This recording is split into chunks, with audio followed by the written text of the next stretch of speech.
Psychology occupations. In this video, we'll cover 8 occupations you can do with just a bachelor's in psychology or potentially having a master's in psychology. If you want to find and nurture your ideal occupation or business niche, subscribe to this channel and hit the notification bell so you know whenever a new video comes out. Also, remember to smash the like button.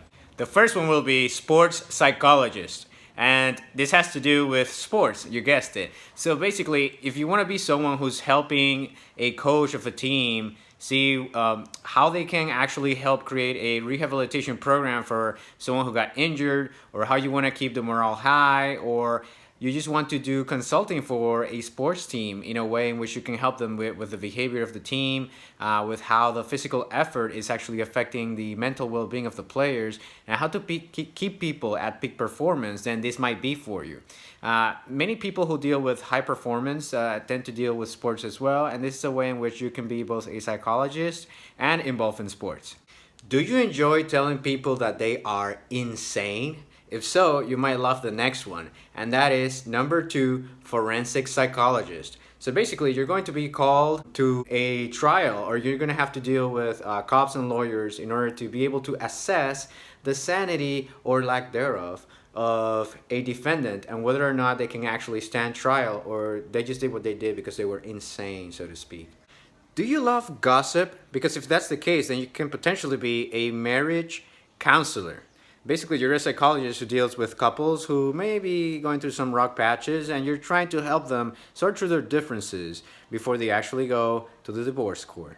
Number 4, those are psychometrists. And these are basically people who administer and score tests, psychological tests of any kind, potentially personality ones, other tests that have to do with conditions. And if you always had the fantasy of being the teacher in a classroom and making people uncomfortable, then this might be the right fit for you. Comment below if you like any of the ones we've mentioned so far, and if not, that's fine, comment below as well. But why stop being just a teacher when you're testing people? You can be a full-time teacher as well. Teaching psychology, of course, not only do you get to administer the tests, but you also get to leave them homework. Now, if you're looking for something a bit more corporate, then we have number 6, HR personnel.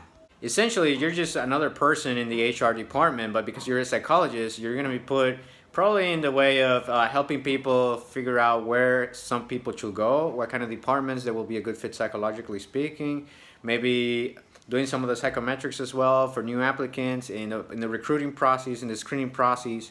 That's probably going to be something you can do. Then again, you also have to deal with part of HR in terms of like, okay, making sure that all of the employees of the company are doing what they're supposed to do, yada, yada, yada.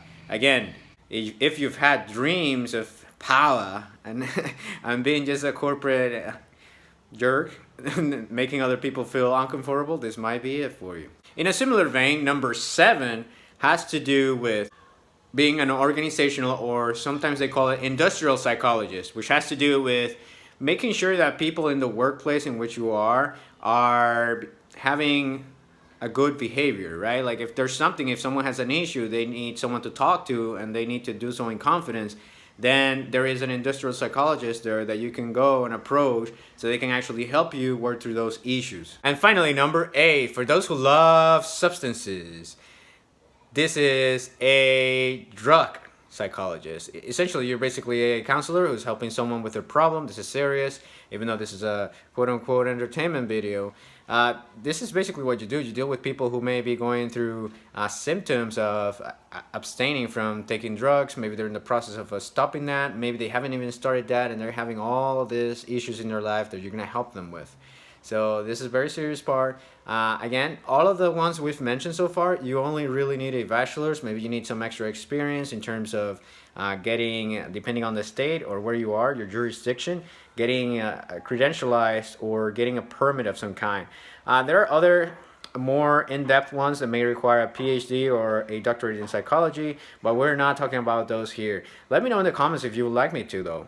So now you know 8 potential occupations you can do as a psychologist, or psychologist occupations that you could do with, again, not too much in the way of educations, because you wouldn't have to do a PhD, so to speak. So Now, I want you to go back down in the video, smash that like button, hit the subscribe button, and hit the notification bell so you know whenever a new video comes out. Also, share this with your friends if you found it interesting.